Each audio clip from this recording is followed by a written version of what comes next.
Hello, Treks and Trekkers! Welcome to this amazing Star Trek podcast on Trek Tuesday. I'm your host, Arinda, and I recap every 2 weeks an episode of Star Trek TNG. Today we recap the episode Transfigurations. But first, a note of the host of this podcast. In the next few episodes, I will be joined by Rebecca to recap the episodes, and hopefully I can count on her as my regular guest for this podcast. I would appreciate it if you can like this video, subscribe to the channel and share it with your friends and family. And now for the plot of the episode. The Enterprise discovers a crashed escape pod in an unexplored star system. Investigating, they find there is one critically injured passenger in the pod, and the crew brings him aboard the ship. Though the crusher determines the survivor will live due to the stranger's own amazing recuperative powers. Crusher also notes that the survivor's cells are mutating in some way. A couple of days later, the stranger finally awakes, but has no memory of his life or identity. The crew decided to call him John Doe. Some time passes and John has recovered physically, but still has amnesia. In addition, from time to time he suffers from severe pain, which is somehow tied to his ongoing mutation. He also begins emitting strange, bright energy bursts. John soon learns that he is able to use his energy to heal injuries, as witnessed by Crusher when he aids an injured O'Brien in her sickbay. In the meantime, Jodie LaForge has determined the pod the Enterprise discovered was a kind of sabotage device. Jodie is also able to interpret a star chart and find the location of John Doe's home planet. However, John's memory has begun to return, and he sensed that he must not go back to his home planet yet. A day or so later, a vessel intercepts the Enterprise and John declares he has to leave. He tries to steal a shuttle, and an emergency burst accidentally knocks Lieutenant Worf from a walkway, resulting in a fatal fall to the floor below due to a broken neck. John then uses his healing powers to revive Worf and heal his injuries. Prevented from escaping, John explains that he wanted to leave as he is becoming a danger to himself and the crew. Captain Sunat of the intercepting ship communicates with the Enterprise, announcing he is from the planet Zalcon and that he wants John returned to him. He explains that John is a criminal who has been given a death sentence. Captain Picard considers the situation, but refuses to release John to the Zalconians without more information as to the changes.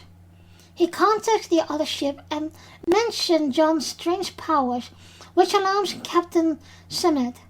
Sunat immediately triggers a device which caused the entire Enterprise crew to become unable to breathe. John resits the device and heals everyone aboard the Enterprise with one bright flash of his energy. His memory now restored, John transported Sunat to the Enterprise using his powers. John explains that his race has reached a new stage in evolution, in which they are evolving into beings of energy. His homeworld's government fears what is happening and telling the population it is a deadly sickness, kills anyone who shows the sign of change. John and the other aboard the ship were escaping from their homeworld when attacked. John then becomes the first to complete the transformation, becoming invulnerable. John offers to help Sonnet make this transformation as well, but Sonnet still refuses. John sends Sonnet back to his own ship, warning him that their government can no longer keep their people in ignorance. The Zalconian ships then leaves the area. John bids the crew goodbye, transforms into energy, and departs the ship. While it's not known where John went, the implication is that John left for his homeworld so that other Zalconians would have the chance to evolve and join him. So we are going to rewatch this episode. I hope you do too, and then we will be back for the recap. Stay tuned, don't go away. Well everyone, welcome back, and of course welcome back Rebecca. Hello. How are you doing? All right. It's not been a bad week. How about you? I can't complain with everything, so yeah, it's going okay. What about the weather? Yeah, the weather is the weather, but I think that's typical England. Yeah, pretty much. Pretty much. I think you learn to complain about the weather, though. Well, me being a Dutchie, we always have to complain something about the weather, so no weather is perfect. So we're going to recap Transfigurations. And before we started, you said it was your least favorite episode. So I mean, yeah. I mean, there are obviously episodes that are worse, but yeah. As I was rewatching it, I just kept going, "Oh yeah, I remember. I don't like this episode." You know what? I got the feeling. You remember that episode with Beverly and that family ghost? Oh, but yeah. I mean, we like to joke about that one though, so I can't knock that one. But no, this one I don't really know why I didn't like it. It was just as I was watching it, and I was like, oh gosh, this is just so. It almost felt slow, and it was like kind of a little boring. Yeah, I understand it from the beginning. Yeah, it's I think the first, what is it, 25-30 minutes, there is not really much to going on. Yeah, it's just unconscious dude who then wakes up, doesn't know who he is, and then all of a sudden he's like, oh, I can heal you. And he does this like Jesus laying on hands thing, and then all of a sudden he's like, wait, I remember who I am. And it's like, okay, so who are you? And he never really tells us his real name. No, I noticed that too. Yeah, but there was one very comical aspect of this, and that started in this episode with the first scene, is that Geordie LaForge was falling in love again, and he asked, for God's sake, a freaking Klingon for advice on women. Right. It's like, why are you asking the Klingon for romance advice? Like, come on, at least go to Riker. And the first thing he says, Worf said, well, the words come later, but the first thing of being in love is the sense of someone or your mate. And I was thinking, dude, we're not animals. No. But poor Geordie again falling in love, and that was the weird thing too, because we see that in the end of the episode, Geordie was thanking John Doe to make him more confident with women. Yeah, and I don't even, when did that even happen? And I think I think that's the only time that Geordie was really confident to get on with a woman.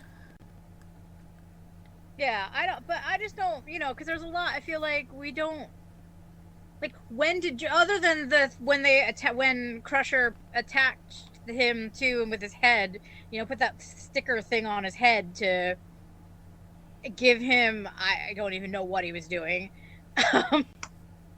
like some kind of like giving him like his brain function. I don't really know.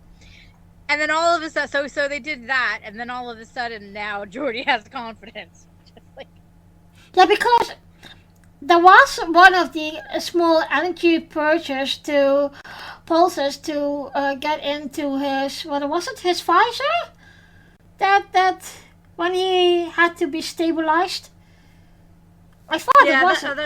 That's true. Yeah, maybe that's what it was. I don't know. It was just like such a random comment at the end, and I was like, when did that happen? When did they interact?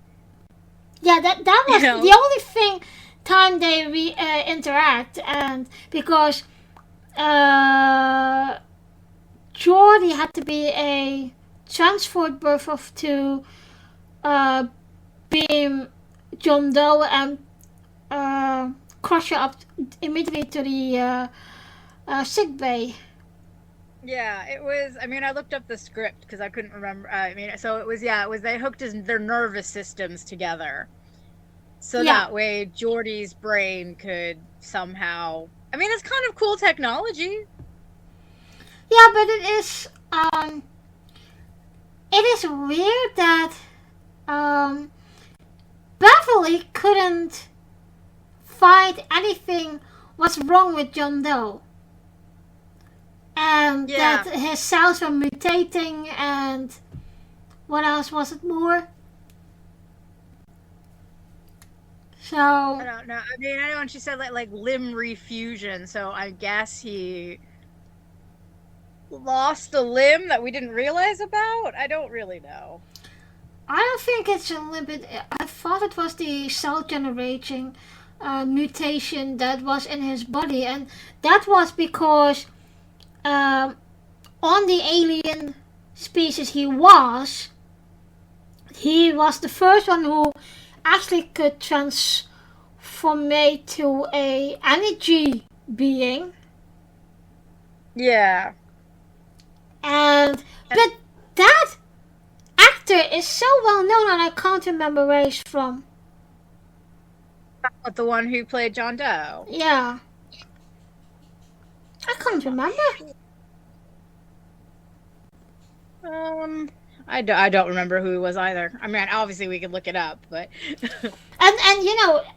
I find that that little data thingy that they had from the wreckage, that Data had to get more information out. That was a weird thing too. Yeah, and then the other thing too, at the end when they're choking the whole ship. Yeah, that was a weird thing too. On the floor. How are they choking an android? Oh, I didn't see that Data was choked too, cause the only scene that I seen is that everyone else went down, but because John Doe stopped it, in the next scene we saw that Data was kneeled down by Picard, and so I didn't see that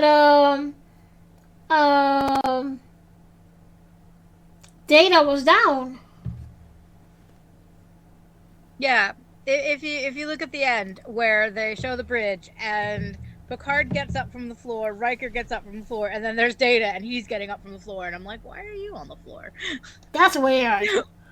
But by the way, I looked up the actor. It's Mark Lamura. He is so familiar. I can't remember where he's from. Well, okay, so according to his Wikipedia entry, he was on a bunch of American soap operas. Okay. And then it says he was on All My Children for 11 years, which is an American soap opera. And then he was on As the World Turns and One Life to Live, which are more soap operas. And then it says he guest starred in a number of television series. Maybe let's go to his IMDb page instead. But it's like he was in 30 Rock, he was on Law and Order, he was on an episode of The Sopranos. So it sounds like he's one of those like generic actors who just winds up in everything, kind of thing. Let's see. So he was in 44 things. So what might you have known him from? He was in 3 episodes of Law and Order. He was on Gossip Girl. He was in The Sopranos. Yeah, I think you might just recognize his face because he was he was just a extra in a lot of shows. Yeah.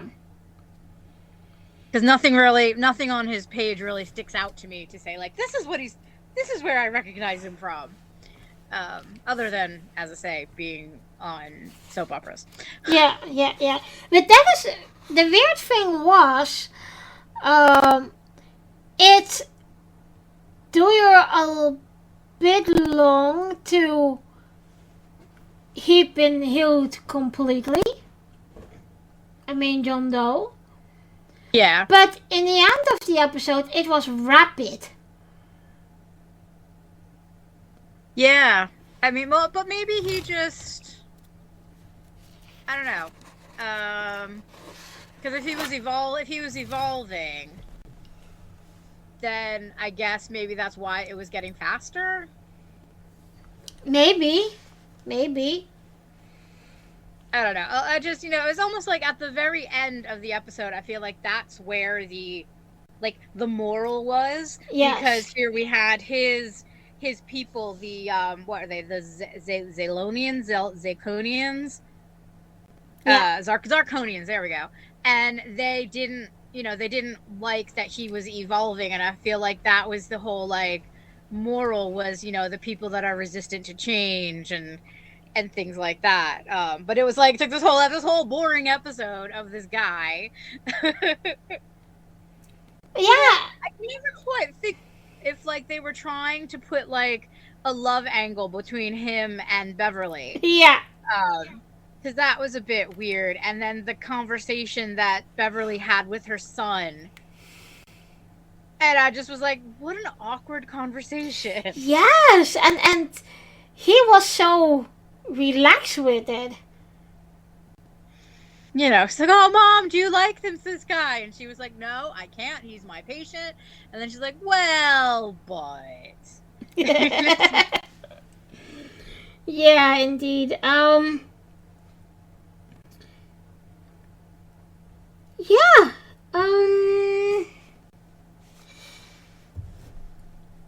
There is, it's a lot of, I think, and what you see in the sick bay, that all those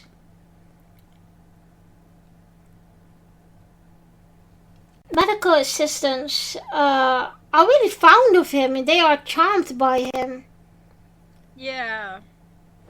And that was the thing with exactly at the end, that his people wanted him back and called him a criminal just because he was evolving.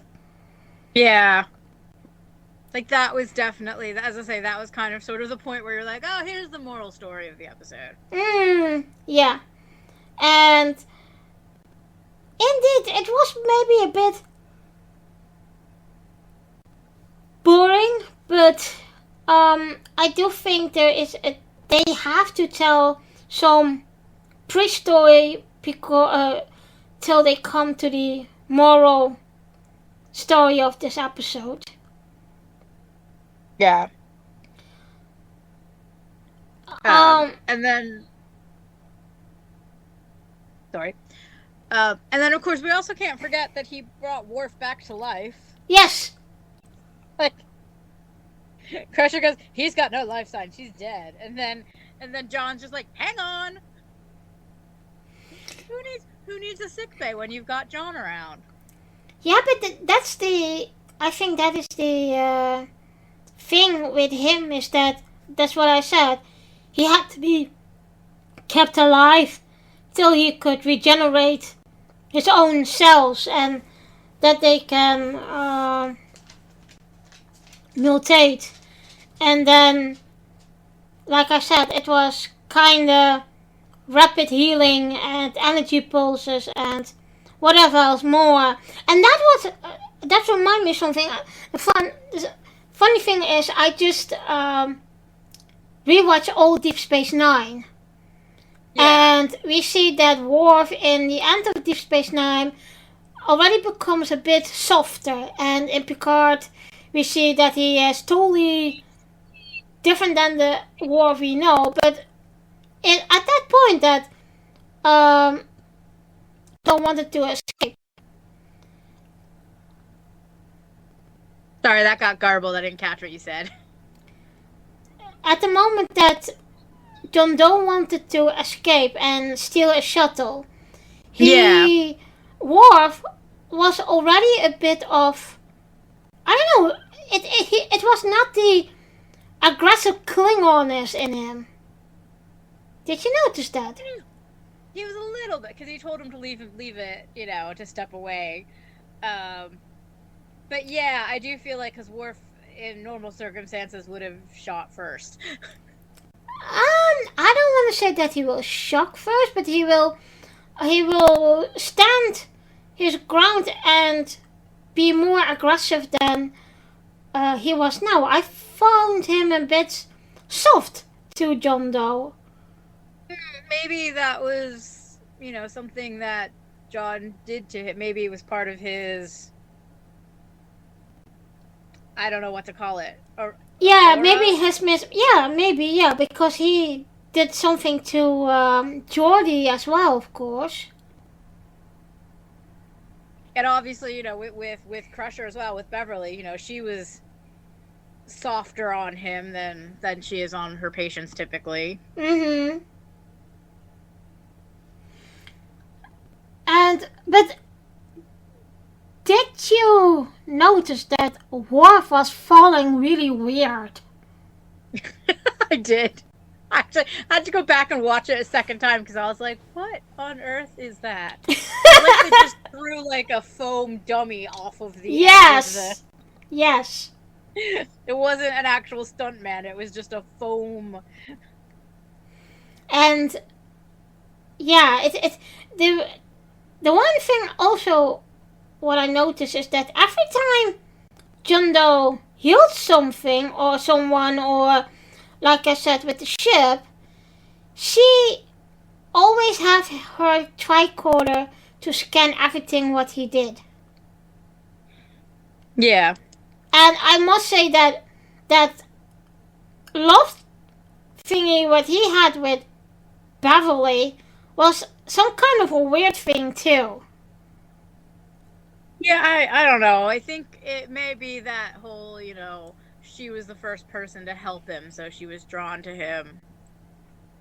I think it's just his aura, because everyone who meets him is more like totally different than they normally are. Yeah, maybe some kind of like calming thing he could do, as part of his healing. So what do you and that Sarkonian captain? He is also known. I think he did more characters in Star Trek, but he is known. That was Sunad, wasn't it? Mm-hmm. Yeah. What has he done? Does a lot of radio and theater. That's plays. That's writing.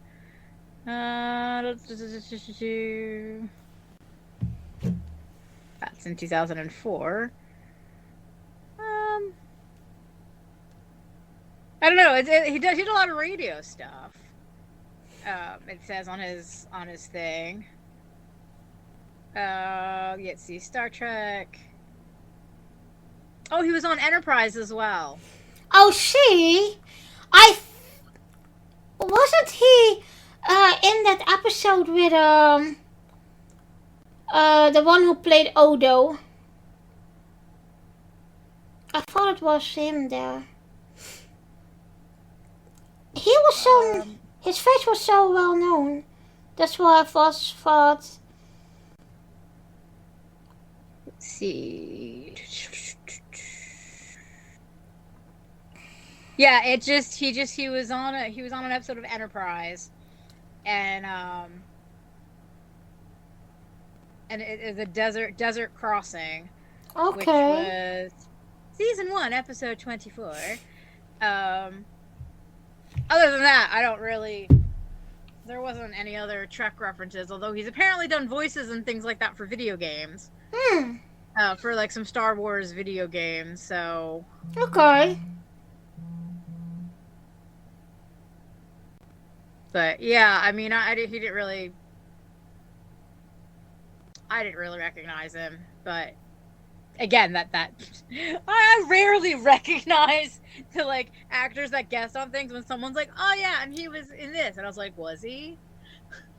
Because I just never pay attention.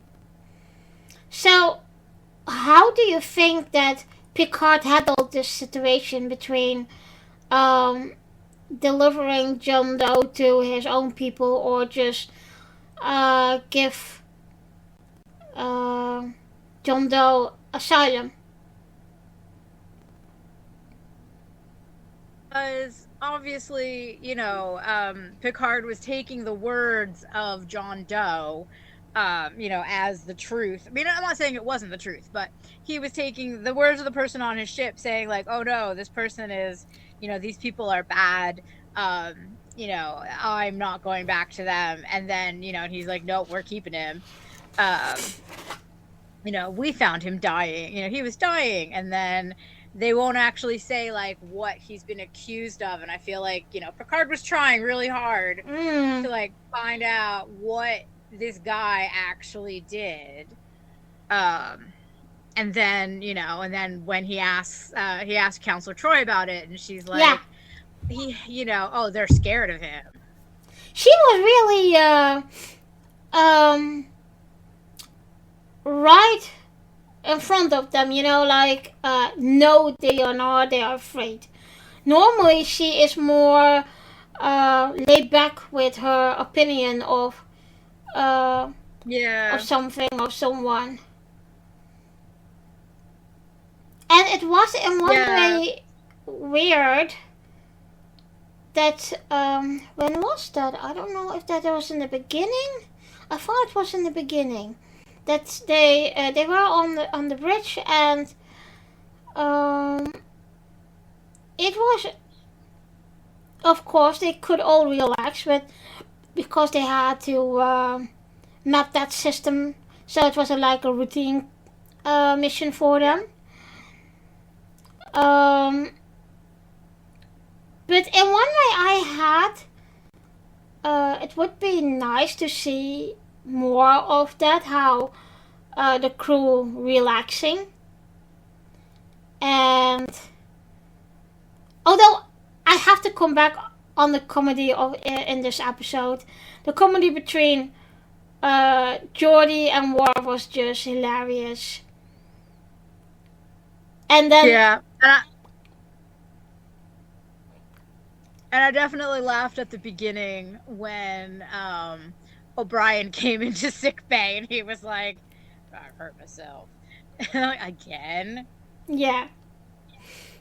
And then, so Worf was talking to Geordi, and that lady that, I think her name was Christy, that Geordi was liking, and Geordi was just, he couldn't just relax with that female around him, and you could see that the female was liking him too, but he just couldn't relax. And then when that woman was walked away, Worf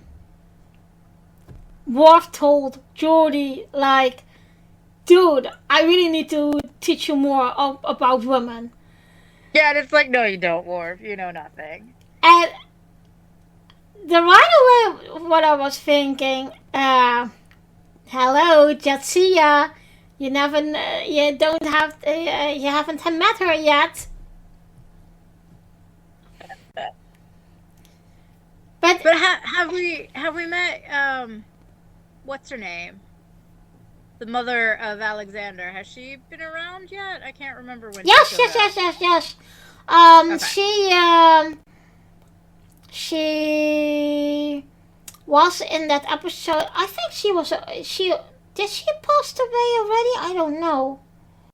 I think that still have to come that episode. Talking about the episode, guys. The next episode is the last episode of this season 3, and then we're starting with season 4. Yeah, it's season 4 has, like, honestly some of the best episodes. Yeah, we will see, and I'm glad that you are joining me, because that's a lot nicer to recap. Yeah, like, honestly, like, I just, like, season 4, I think, is probably my favorite season out of all of them. I love almost all of the episodes. So I can conclude out of this, Rebecca, that you will be my regular for this podcast? Absolutely. Great! Yay! Yeah, I'll talk Star Trek forever. I know. It's talking about the actress who played Alexander's mom, Susie Blackstone. I have met her, Cool. and I have her autograph, and we talked a little, because there were some of the, and I'm just starting to do that in, like, since 2019, the last time I went to Destination Star Trek. That's the one I met her. But I always have said she is the most beautiful female Klingon. And Denise Crosby and Marina Sirtis were sitting next to her, and they were listening to our conversation, and I told her that. And her answer was, well, I didn't have to use my teeth. And yeah, exactly. And normally, there are some actors that I really wanted to meet, but because of their passion, I can't anymore. So I can't tell them what they've been meaning to me. But when I was there the last time with Denise Crosby, I don't know if you know the Star Trek game, Star Trek Online, but Denise Crosby had done a lot of voiceovers. And so I told her that, well, Denise, I love you as an actress, but I hate Sheila. And by the way, by the end of the Iconian story arc, you want to murder Sheila. And then she was laughing and said, I know. It was a nice thing. It was fun to do. So I told her, well, you have... that is your legacy as well for Star Trek. Not only playing the role of Denise Crosby or Sheila, but also in the Star Trek Online game, she played a big part of it. I'm glad that they did that. I'm glad they brought her back and at least, gave her something to do. Yeah. And that was... it's just, like I said, it's, and that's why I have said before, everyone, if you are looking for a Star Trek podcast that is really good, I must say, it's not all about Star Trek, but Gage McFadden, who plays Beverly Crusher, she has this amazing podcast. And she is really a good narrator. Did you see Center seat, by the way. Did I see what? Center seat. Yes, I have.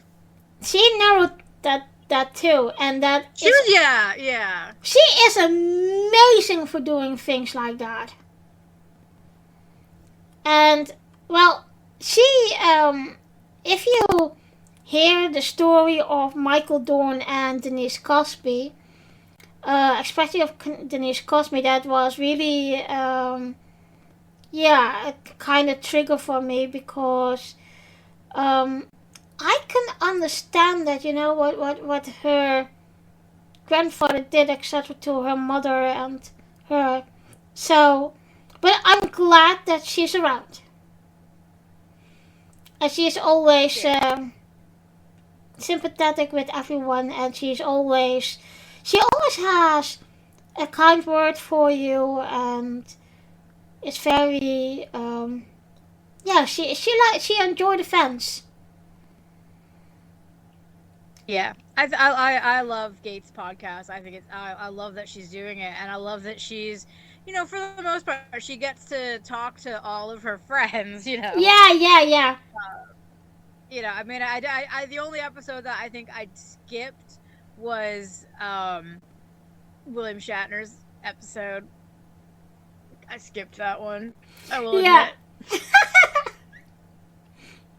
Yeah, but it is an amazing podcast, and like I said, she is so good at it.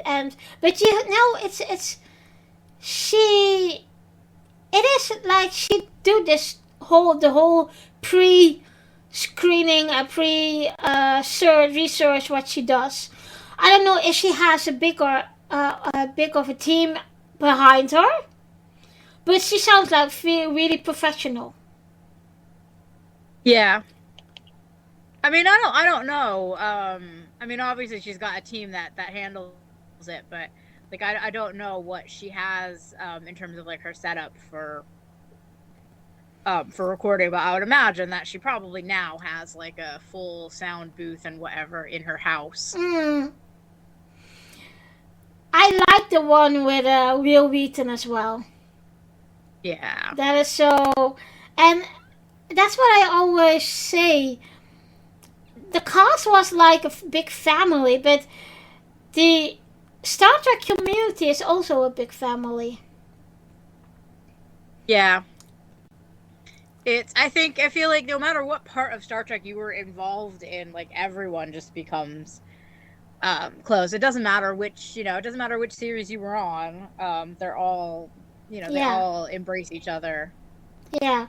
But, like I said, with the Star Trek community as well, take us for example. We have, I think Rashid was the one that let them know each other, I guess. Or not? Yeah. Yeah. I would believe that. Rashid knows everyone. Yeah, he's really... Sometimes I'm thinking, how the hell can you go to so much Comic Cons and events, But I think, like I said, we have known each other then via Twitter and Facebook. Yep. And then we met at Destination Star Trek. So yeah, you come everywhere, as in the Star Trek community. Yeah, I mean, I have so many, so many great friendships that started through Star Trek. Yeah. It's fantastic. So, let me see. Oh yeah, there is only one thing we still have to talk about. Is that there was this moment that John Doe got his memory back. And then he had an explanation for Picard. He thanked them. And then he got, there was one more, or two more energy pulses. And in one of them, he transferred, what's his name, Senate to the Enterprise. Yeah. What was funny in a way, because you could see his face that, because he was in one way angry, but also shocked that John Doe could do that. And then then John Doe explained, well, this and this and this is going on, and that's why the government, etc., told us that we are sick and that we have to be contained, and when we wanted to escape, I'm the only one who survived it, etc. They wanted to kill us. And so Sunat couldn't ignore that of him getting transformed in this energy being. So the last energy purge is that John Doe transformed in this energy being, and you could see Sunat's he was really afraid of him, and that is I think the good thing of this, that John Doe will go back to his people, and then there will be people who will follow him, and until his whole all his people go through it. And in one way it reminded me a bit of what Saru had to go through. He also with Leave. Yeah. With the I don't remember what it was, what they call it, but instead of being afraid, he became strong and with no scaredness in a way. So that reminded me of, and so John Doe got Sunat back to his own ship, and they got away with their tail between the legs. And then John Doe was thanking Picard and thanking Beverly to get this opportunity to evolve. I like its script. The script says, John turns into a golden glowing man. Yeah, that's it. Good subscription. I just love that. It turns into a golden glowing man.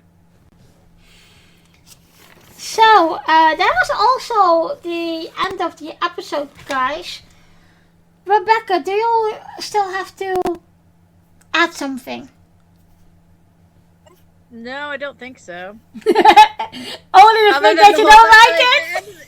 I just, as I say, it's not one of my favorites. No, I don't think it will be a favorite of fans as well.